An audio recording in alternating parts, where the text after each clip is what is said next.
stars above Veshin Prime looked different today, Captain Zathera pressed her translucent hand against the observation window of the council tower and watched the sky with growing fear. The sun that had warmed her world for millions of years was changing. Its light flickered like a dying candle, and strange colors danced across its surface. Behind her, the Valari Council argued in their musical language. Their voices rose and fell like wind chimes, but the melody was wrong. Fear made their songs harsh and broken.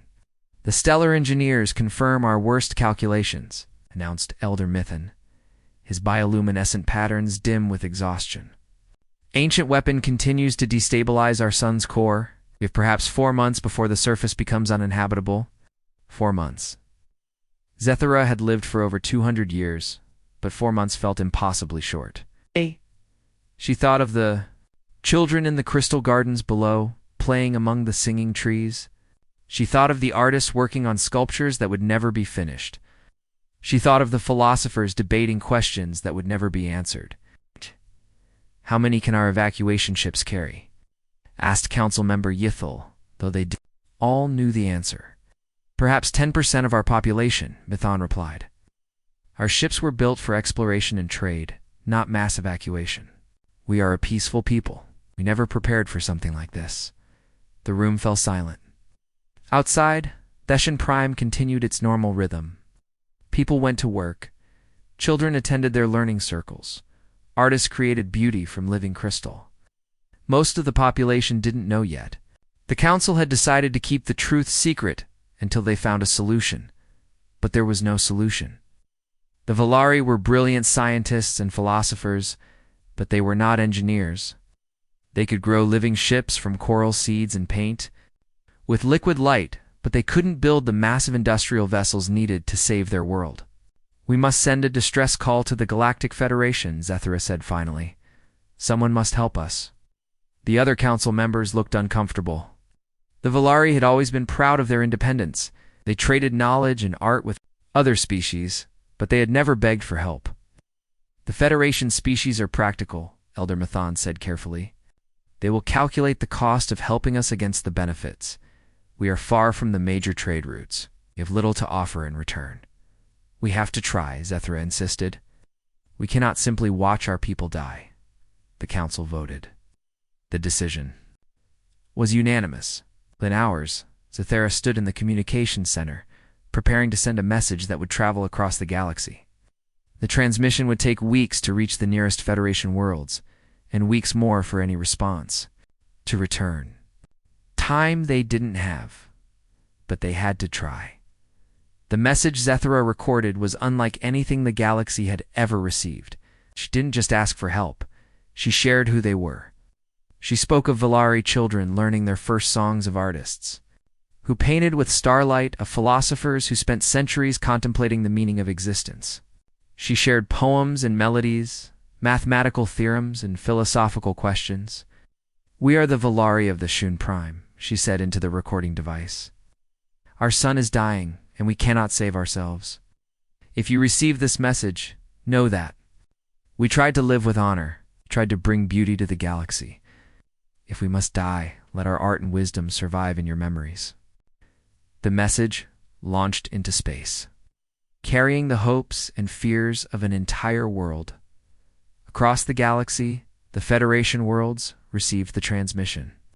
On Altair Prime, government officials calculated the resources needed for a rescue mission and filed the request as economically unfeasible.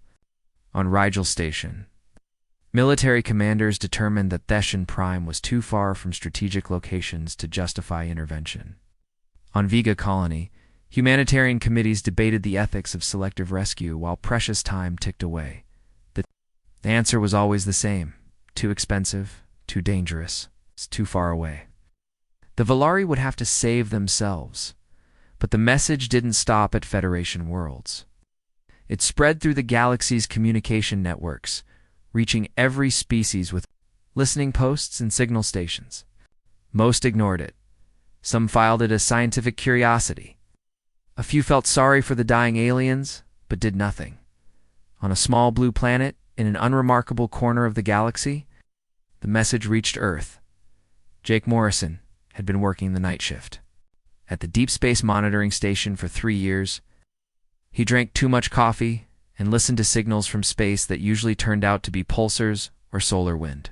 Sometimes he picked up transmissions from Federation traders, but those were always in languages the translation computers couldn't handle. This signal was different.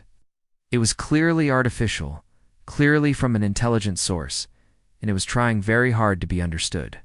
Jake ran it through every translation protocol Earth had developed since they first detected alien transmissions. 50 years ago, what came out made him sit up straight in his chair. The voice was alien, musical and strange, but the translator made the words clear. It was a distress call. An entire planet was dying, and they were asking for help. Jake looked around the empty monitoring station. His supervisor had gone home hours ago. According to regulations, he should file the transmission and let the morning shift deal with it. First contact protocols were clear about not taking independent action, but this wasn't first contact. This was someone calling for help. Jake picked up the emergency phone and dialed a number he'd never used before. The Emergency Response Coordination Center answered on the second ring. "This is Jake Morrison at Deep Space Monitoring Station 7. I've got an alien distress call that needs immediate attention." The voice on the other end became very serious very quickly. "Stand by. We're sending a team." Within 2 hours, the small monitoring station was full of people. Military officers, scientists, linguists, and engineers crowded around Jake's workstation. They listened to the Valari message over and over, ran it through better translation programs, and analyzed every detail. Dr. Alex Chen, the lead linguist, worked through the night to improve the translation. As the words became clearer, the room grew quieter. Nice. This wasn't just a distress call. It was a farewell letter to the universe. "They're not just asking for help," Alex said finally. "They're sharing their culture, because they don't think anyone will come. They want something of their people to survive even if they can't." Admiral Kate Sullivan arrived at dawn. She was a tall woman with gray hair and tired eyes who had spent 30 years dealing with disasters. She listened to the message once, read the analysis reports, and asked the question everyone was thinking. "How far away are they?" "For months' travel time with our fastest ships," replied Commander Dan Phillips from the Space Engineering Corps. "But Admiral, we don't have ships designed for this kind of mission. We'd need to retrofit industrial vessels, coordinate multiple agencies, commit resources we don't have." "What about the Federation?" Admiral Sullivan asked. "Are they responding?" "No, ma'am," replied Colonel Sarah Martinez from Intelligence. "We've monitored Federation communications. Multiple species received the message, but they've all declined. To help, they consider it too expensive and too risky." Admiral Sullivan was quiet for a long moment. She looked at the star charts showing the CN Prime's location, read the technical reports about the challenges involved, and studied the cost estimates that made government accountants wake up screaming. Then she looked at the translation of the Valari message, at the names of children and the fragments of poetry included by parents who wanted their babies remembered. "Get me the president," she said finally. "We're going to need authorization to save a planet." Admiral Commander Phillips said carefully, "The logistics alone are almost impossible.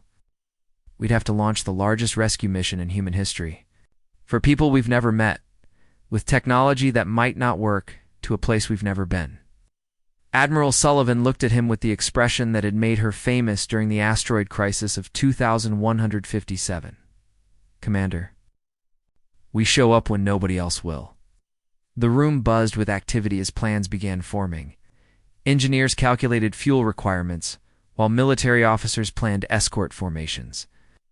Diplomats worried about Federation reactions, while scientists figured out life support for alien passengers. In the chaos of preparation, nobody noticed Jake Morrison slipping out of the monitoring station.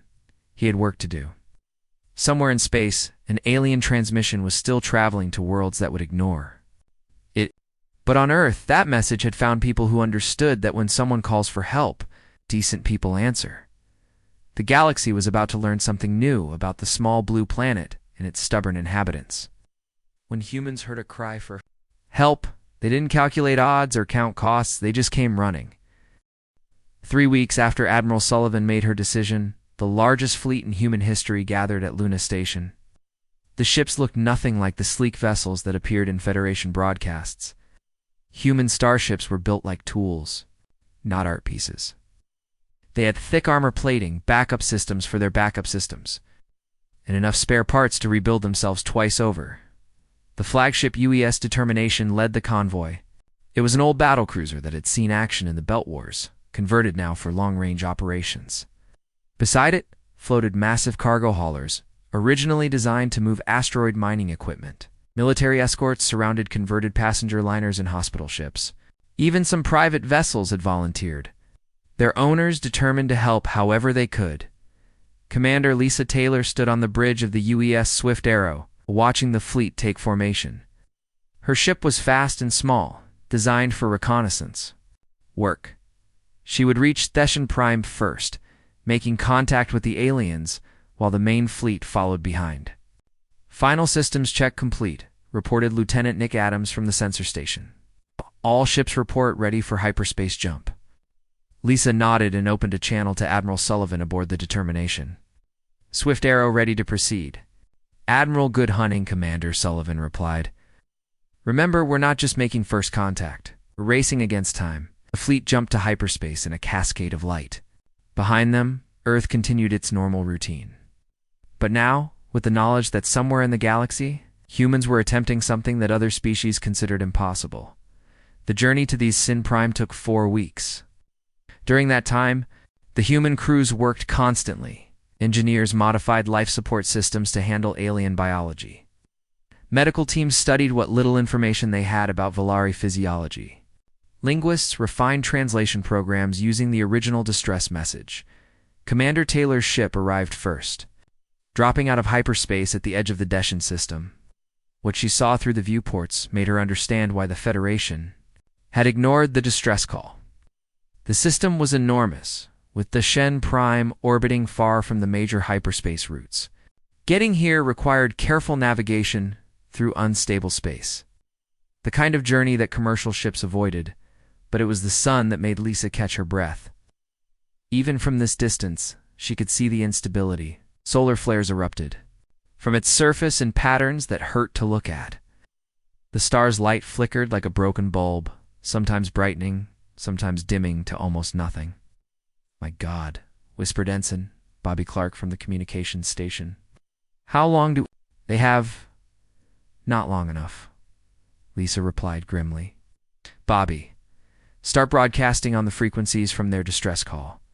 Let them know we're here. The response came faster than expected. A ship appeared on their sensors, moving to intercept them. It was beautiful in a way that human ships never were, grown rather than built, with organic curves that flowed like water.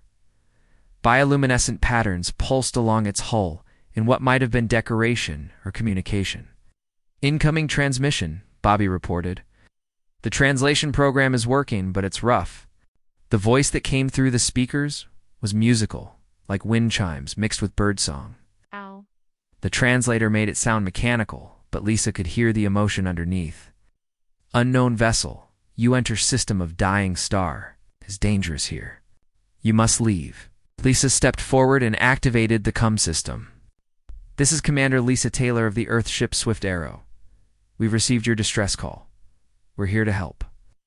There was a long silence. Then the alien voice returned, confused and uncertain. You are ... Federation ship? You come to help? We're not Federation, Lisa said. We're from Earth, humans. And yes, we're here to help. Another pause, even longer this time. When the voice returned, it was filled with something Lisa couldn't identify. Hope, maybe, mixed with disbelief. We are Subcommander Yithal of the Volari Defense Force. You say, you come to help us, but we have nothing to give you. Our world dies. We cannot pay for rescue. Lisa smiled, though she knew the alien couldn't see it. Hey, Subcommander, we don't want payment. Someone called for help, and we answered. That's what humans do. The alien ship guided the Swift Arrow toward the Shin Prime. As they traveled, Subcommander Yithel explained their situation in broken but improving English. The translation programs on both sides worked to bridge the gap between their languages. The planet itself was beautiful. Crystal cities grew from the surface like frozen music, their spires reaching toward the unstable sun. Gardens of living lights surrounded the settlements, and the oceans gleamed with bioluminescent life. It was a world of artists and philosophers, a place where beauty mattered more than efficiency. It was also doomed. Our scientists estimate 2 months remaining, Ythel explained as they entered orbit, maybe less. The stellar destabilizer continues its work. We cannot stop it. A stellar destabilizer? Lisa asked. An ancient weapon from the predecessor wars. It was buried in our star long ago, dormant until something awakened it. Now it feeds on our sun's energy, growing stronger while making the star unstable. Soon, the sun will collapse or explode. Either way, our world dies. Lisa recorded everything for transmission to the fleet. When the main force arrived a day later, Admiral Sullivan came aboard the Swift Arrow for the first face-to-face meeting between humans and Valari. The meeting took place in the Swift Arrow's main cargo bay, hastily converted into a conference room. Captain Zathera arrived with a small delegation, their bioluminescent patterns dim with exhaustion and stress. They were tall and graceful, with translucent skin that showed the light patterns beneath. Their movements were fluid like dancers, but their songs had the sadness of a funeral dirge. Admiral Sullivan entered with her own team, and the contrast was startling. Where the Valari were elegant and ethereal, the humans were solid and practical. Sullivan's uniform was clean but showed the wear of long service. Her hands were calloused from years of physical work, and her face carried scars from the Belt Wars. The translator worked better now, refined during the journey and improved by contact with Ythela's ship. When Captain Zathera spoke, her words came through clearly. Predel Sullivan of Earth. I greet you in the name of the Valari people. We are honored by your presence, though we do not understand why you have come. The Federation species calculated the cost of helping us and found it too high. Why do humans think differently? Sullivan looked at the alien captain for a long moment before answering. Captain, my people have a saying. When someone's drowning, you don't ask if they can pay the lifeguard. You throw them a rope. Yes. Luminescent patterns flickered in what might have been confusion. But the cost to you must be enormous. The distance, the resources, the risk. What do you gain from saving us? We gain the knowledge that when we needed help someday, someone might answer our call too, Sullivan replied. We gain sleep at night knowing we did what was right when it mattered. The Valari delegation exchanged glances, their patterns pulsing in rapid communication. Finally, Zathera spoke again. We do not understand your species, Admiral Sullivan, but we welcome your help if you truly offer it. We do, Sullivan said firmly. How? Let's talk about how we're going to save your world. What followed was the strangest planning session in galactic history. The Valari explained their technology, elegant and biological, grown rather than manufactured. Their ships were living creatures, their cities organic structures that adapted to their environment. Everything they built was beautiful and sophisticated. Human technology was different. Chief Engineer Pete Rodriguez spread out plans for massive industrial equipment, fusion reactors, and construction systems that could move mountains. Where Valari technology was art, human technology was brute force applied with intelligence. Your stellar destabilizer is sophisticated, Rodriguez explained. To the Valari scientists, trying to understand it completely would take years we don't have. But we don't need to understand it. We need to stop it. Dr. Susan Phillips from the medical team was working with Valari healers to understand their biology. We can modify our life support systems, she reported. If we need to evacuate, our ships can carry Valari passengers. It won't be comfortable, but it will work. The meeting went on for hours. Slowly, a plan began to form. It was ambitious beyond anything either species had attempted. It was dangerous, expensive, and had no guarantee of success. It was also their only chance. The Federation will be watching, warned Commander Taylor. When word spreads that humans are attempting this, there will be political consequences. Admiral Sullivan shrugged. Let them watch. Maybe they'll learn something. As the planning session ended, Captain Zathera approached Admiral Sullivan privately. Her luminescent patterns had brightened slightly, showing the first hope the Valari leader had felt in months. "Admiral, I must ask again. Why do your people do this? The risk is enormous. The chances of success are small, yet you came anyway." Sullivan looked out through the viewport at Decian Prime, beautiful and doomed, spinning slowly beneath its dying sun. She thought of the children in the crystal cities below, playing while their world died around them. "Captain, a long time ago, my world faced a crisis. Asteroids were heading for Earth, and we didn't have the technology to stop them all. News of the human rescue mission spread across the galaxy faster than the ships themselves. On Federation worlds, the reaction was almost universal confusion. Species that had dominated space for thousands of years watched in bewilderment as the primitive newcomers attempted something they had all declared impossible. Ambassador Kethian of the Altarian Empire sat in his luxurious office on Rigel Station, reviewing the reports with growing disbelief. The Altarians were among the oldest spacefaring races, masters of diplomacy and trade. They prided themselves on logical decision-making and careful risk assessment. The human response to the Valari crisis violated every principle of rational behavior. "They have committed their entire emergency fleet," his aide reported, reading. "From intelligence summaries, military vessels, civilian transports, industrial ships, they have sent nearly a quarter of their space-capable force to rescue aliens they had never met before last month." Kethian's tentacles curled in the Altarian gesture of confusion. "What do they expect to gain? The Valari have nothing to offer. Their world is doomed, regardless of intervention." The human Admiral Sullivan was asked this question directly, the aide continued. Her response was ... unusual. She said they expect to gain the knowledge that they did what was right. "Right?" Kethian repeated the word like it tasted strange. "They make decisions based on abstract moral concepts rather than practical benefits." The aide nodded nervously. "It appears so, Ambassador. Intelligence analysis suggests this behavior is consistent with human history. They have a documented pattern of attempting tasks their own experts declare impossible." Kethian decided to contact Admiral Sullivan directly.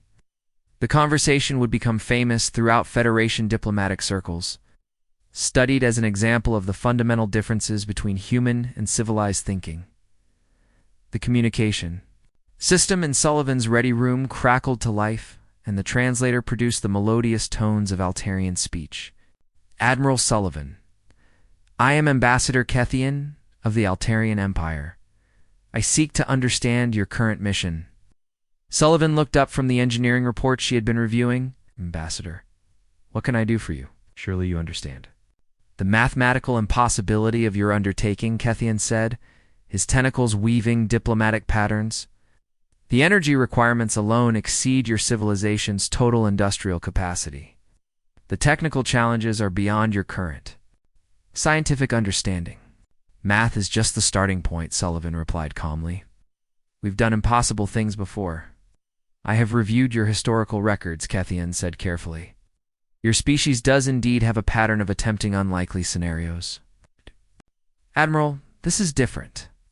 This is not a problem that can be solved through determination alone." Sullivan leaned back in her chair and smiled. "Ambassador, with respect, you don't know us very well. My ancestors survived ice ages with stone tools.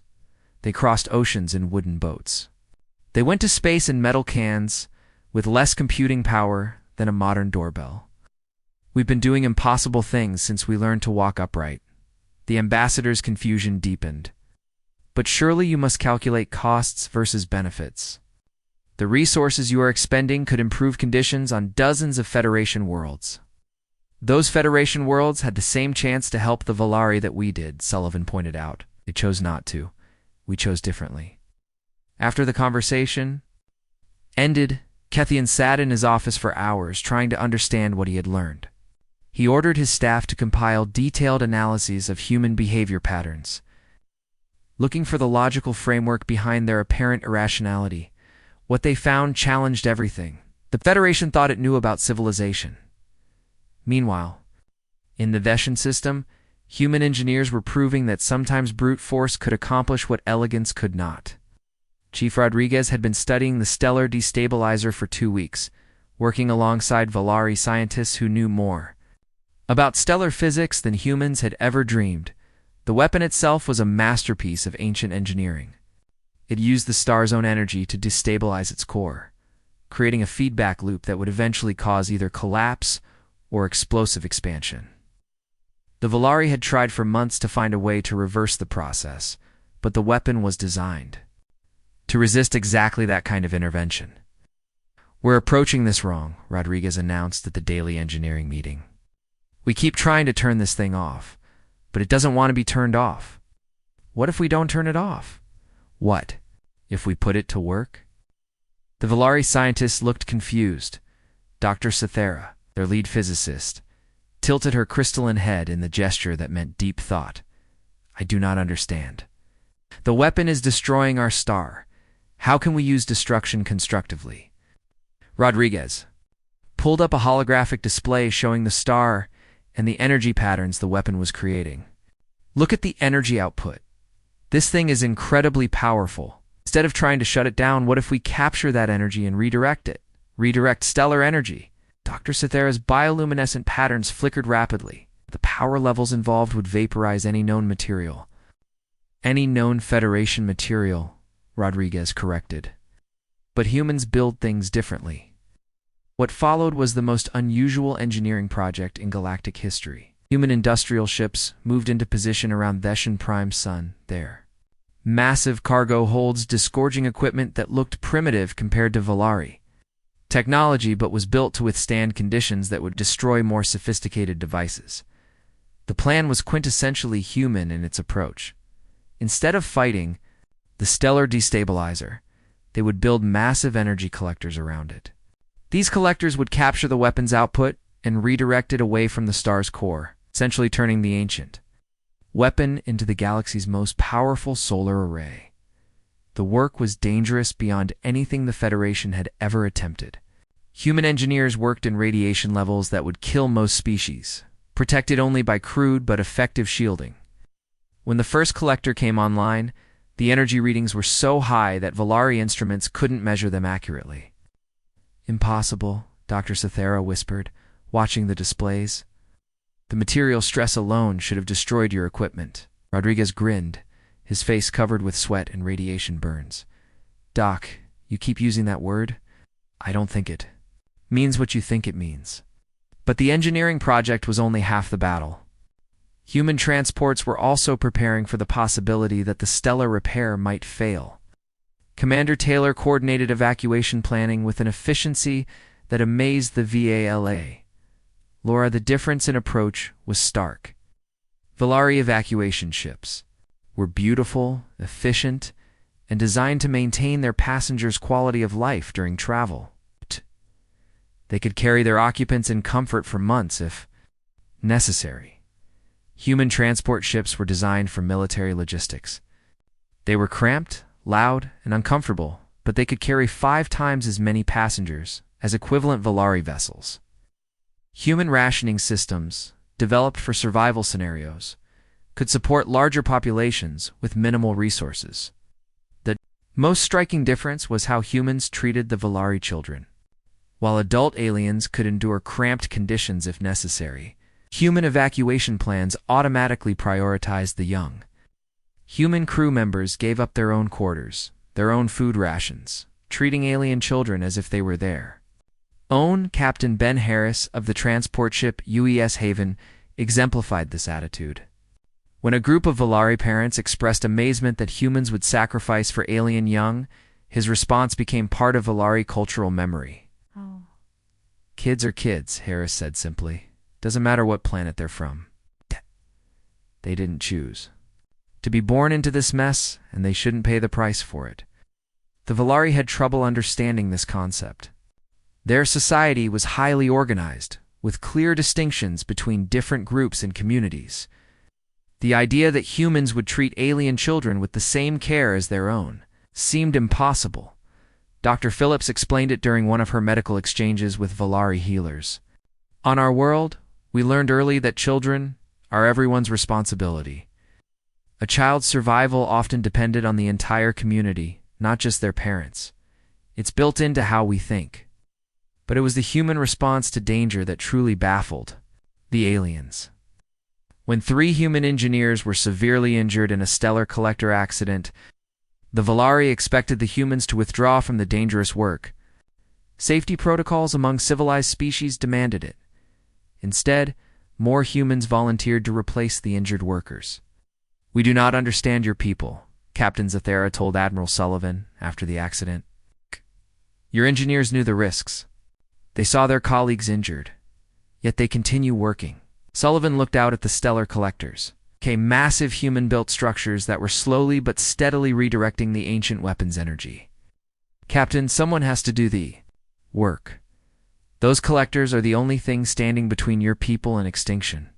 Our engineers know that. They're not going to quit just because it's dangerous, but the risk to their lives. It's acceptable if it saves yours," Sullivan finished.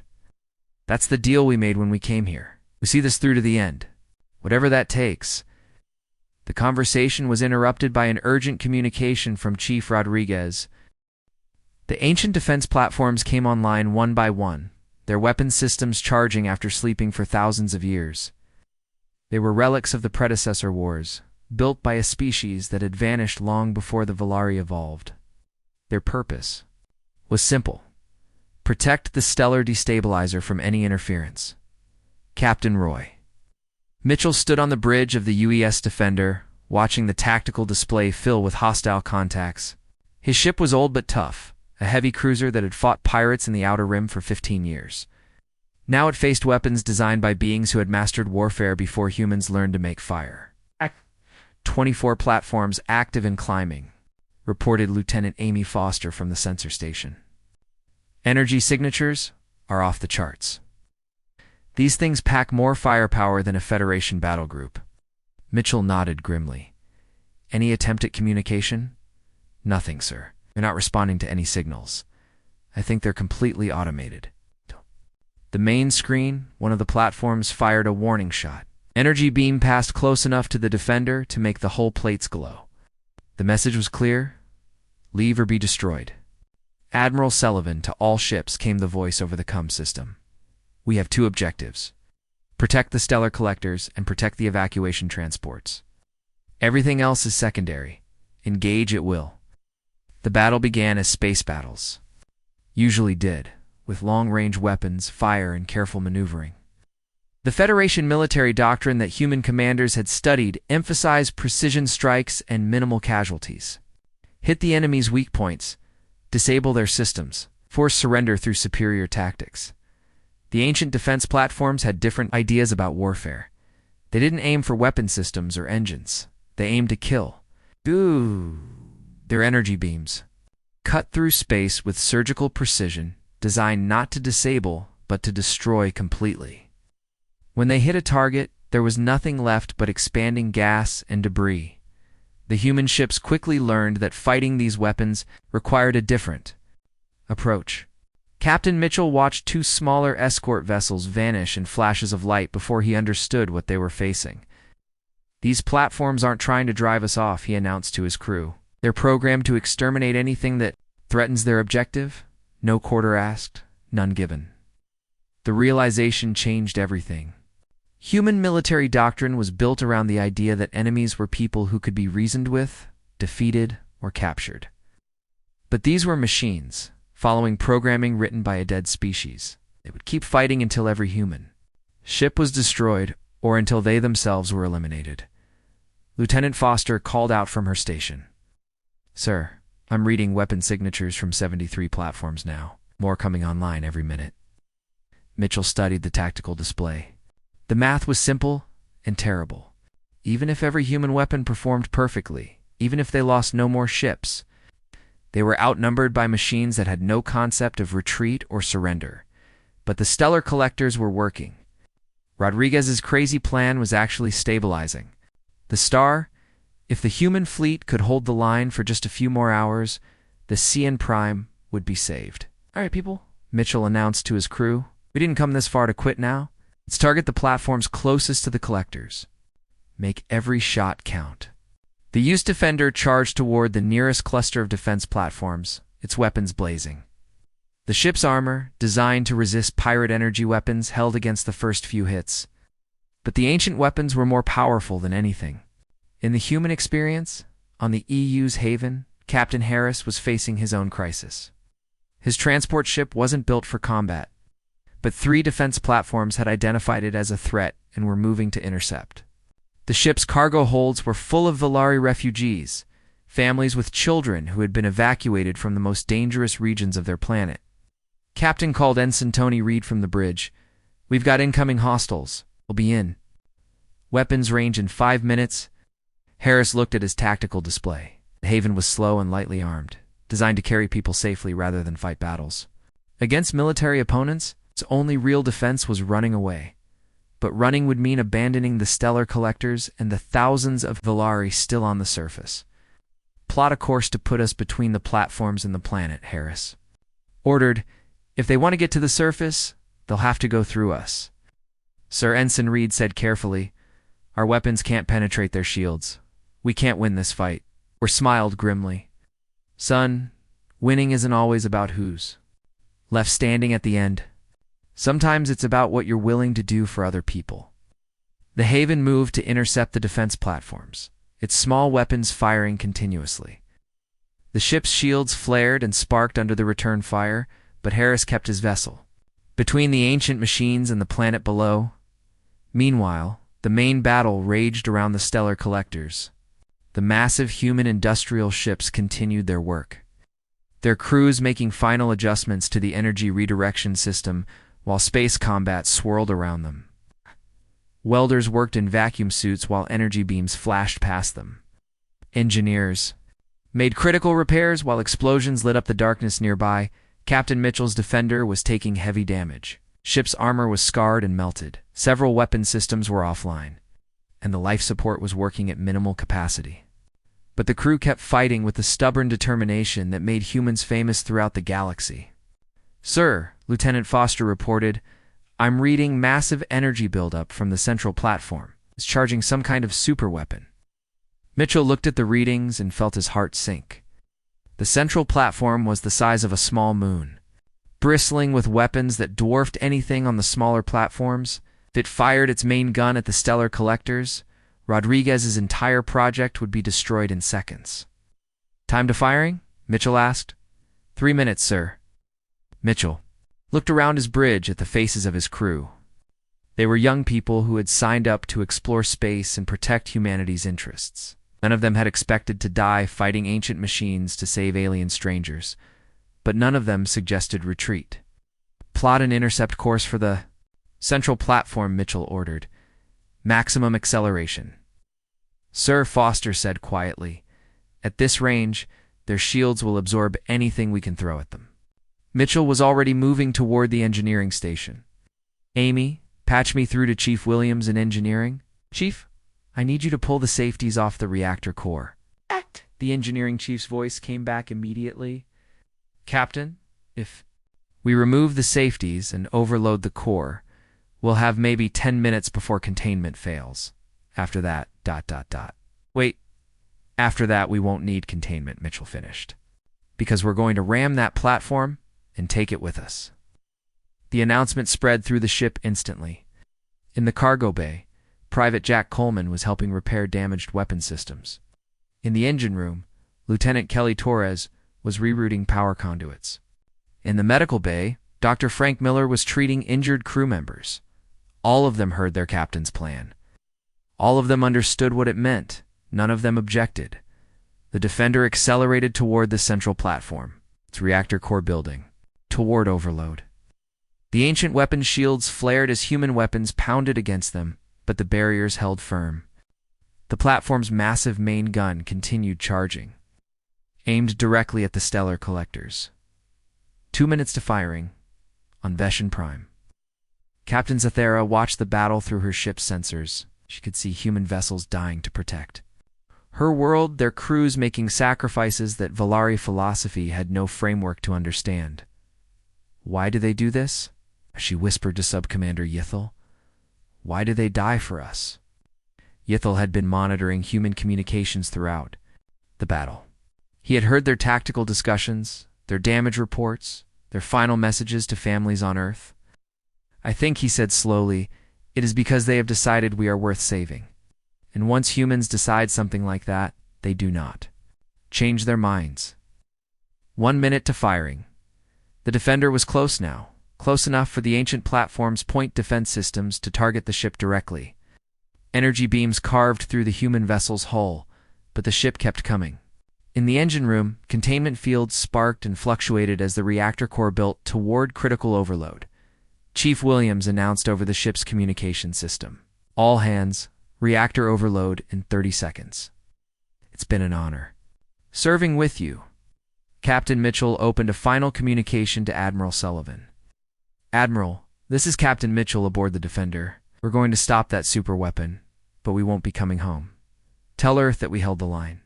Sullivan's voice came back immediately, filled with pride and grief. Message received and understood, Captain. You did good. 15 seconds. The Defender struck the central platform's shields at full speed. Its overloaded reactor core exploding in a blast of pure energy. The ancient shields, designed to resist conventional weapons, couldn't absorb the raw output of an uncontained fusion reaction. The explosion tore through the platform's hull like paper, setting off secondary explosions that ripped the massive structure apart. The superweapon that would have destroyed the stellar collectors died with the ship that stopped it. 6 months after the distress call first reached Earth, the Shen Prime was safe. The sun burned steady and bright, its dangerous fluctuations completely gone. The ancient weapon still existed deep in the star's core, but Chief Rodriguez's energy collectors kept its power harmlessly channeled into space. The crystal cities sparkled under normal sunlight, and children played in gardens that would have been ash without human intervention. Most of the human fleet was preparing to return to Earth. Their mission was complete, though the cost had been higher than anyone wanted to remember. 97 human lives had been lost, saving a world they had never seen before. Memorial services had been held on the CNM Prime, with Valari and human voices joining together in songs of remembrance, but some humans would stay. The stellar collectors required constant maintenance, and the work was too dangerous for Valari technology to handle safely. A volunteer crew of 30 engineers and technicians had agreed to remain on that Chan Prime, accepting years of separation from their families to keep the alien world safe. Chief Rodriguez stood before one of the massive collectors, watching its energy readings on a portable scanner. The device was working perfectly, converting stellar destruction into harmless radiation. It was ugly compared to Valari technology. It was built from human industrial materials that looked crude next to alien crystal art, but it worked, and that was what mattered. Still amazes me, said engineer Carol Watson, joining Rodriguez at the observation platform. 6 months ago, nobody believed this could work. Now look at it. Rodriguez nodded, wiping sweat from his forehead. Even with protective gear, working near the collectors was hot, dangerous work. The Federation experts said it was impossible. It's too much energy, too much heat. Materials couldn't handle the stress. What do you think changed their minds? Watson asked. Rodriguez grinned. I don't think they changed their minds. I think they just learned that humans don't care much about impossible. Their conversation was interrupted by an incoming transmission. Admiral Sullivan's face appeared on the communication screen, calling from the UES Determination as it prepared for the long journey home. Chief, how are the collectors holding up? All systems green, Admiral Rodriguez reported. The Valari engineering teams are learning fast. In another year or two, they'll be able to handle most of the maintenance themselves. Good to hear. Any problems we need to know about? Rodriguez exchanged glances with Watson. There had been problems, of course. Equipment failures, radiation exposure, systems that broke down under the enormous stresses they were handling. But the human maintenance crew had dealt with each crisis as it came up the way humans always did. Nothing we can't handle, Admiral. We knew the job was dangerous when we signed up. Sullivan nodded approvingly. That's what I wanted to hear. Take care of yourselves down there, Chief. Earth is proud of what you're doing. After the transmission ended, Rodriguez and Watson returned to their work. Around them, the crystal city of New Harmony continued its daily routine. It was a strange sight. Elegant Valari architecture mixed with functional human equipment. Alien artists working alongside human engineers, two completely different approaches to existence learning to coexist. The cultural exchange had been fascinating for both species. Valari artists had created bioluminescent sculptures celebrating human courage, beautiful works of living light that told the story of the rescue mission. Human engineers had collaborated with Valari scientists on projects that combined brute strength with elegant precision, creating new technologies neither species could have developed alone. But it was the children who provided the greatest insight into what the rescue mission had really accomplished. Young Eladi, who had been saved by human sacrifice, grew up with a different understanding of the galaxy than their parents. They learnt human songs alongside Valari melodies, studied human history along with their own. Many carried human names in addition to their Valari ones, honoring the people who had crossed space to save them. Commander Lisa Taylor, preparing to depart with the main fleet, visited one of the learning centers where Valari and human children studied together. The sight of alien youngsters playing games taught by human crew members still amazed her. One young Valari approached her, his bioluminescent patterns bright with curiosity. In careful English, he asked the question that adults throughout the galaxy were asking, "Commander Taylor, why did humans come to help us?" Lisa knelt down to meet the child's large, luminous eyes. She had been asked this question dozens of times by Valari adults, Federation diplomats, and human reporters. But somehow answering a child felt more important than all the official explanations. Because when someone calls for help, good people answer, she said simply. Your people called for help, and we heard you. The child considered this for a moment. Will you always come when people call for help? Lisa smiled. As long as there are humans in space, someone will answer. That's a promise. Meanwhile, on Federation worlds throughout the galaxy, governments and military leaders struggled to understand what the human rescue mission meant for the established order. For thousands of years, galactic civilization had operated on principles of careful calculation and mutual benefit. Species helped each other when it was profitable, when it was safe, when it served their interests. Humans had thrown those calculations aside and saved an entire world simply because it was the right thing to do. Ambassador Kethion had spent months analyzing human behavior patterns, looking for the hidden motivations behind their rescue mission. His final report to the Altarian government would become required reading in diplomatic schools across the Federation. The humans appear to operate on moral principles that supersede practical considerations, he wrote.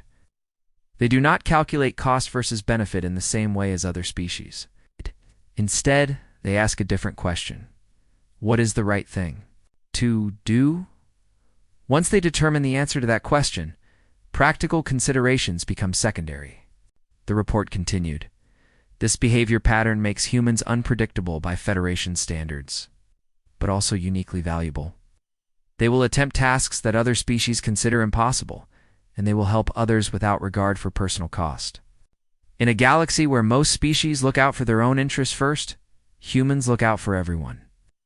The Federation Council debated the implications for hours. Some members worried that human unpredictability would disrupt the careful balance of galactic politics. Others argued that human willingness to help others could solve problems that had plagued the galaxy for generations. But there was one point everyone agreed on. The galaxy had underestimated humanity. On Earth, the returning fleet was welcomed as heroes. Parades filled the streets of major cities, and the story of the CNA Prime became part of human cultural legend. But Admiral Sullivan knew that the real victory wasn't the celebration or the recognition. The real victory was that somewhere in space, human monitoring stations continued their eternal watch, listening for the next distress call. And when that call came, humanity would respond with the same simple message that had changed the galaxy. We're coming. Captain Zathera stood in her observation tower, watching the last human ships prepare for departure. In 6 months, these strange aliens had saved her world, changed her understanding of civilization, and taught her people new ways to think about courage and sacrifice. Subcommander Yithel joined her at the window. The humans are leaving, he observed. Not all of them, Zathera replied. Chief Rodriguez and his team are staying to maintain the collectors. And Admiral Sullivan promised that if we ever need help again, humans will answer.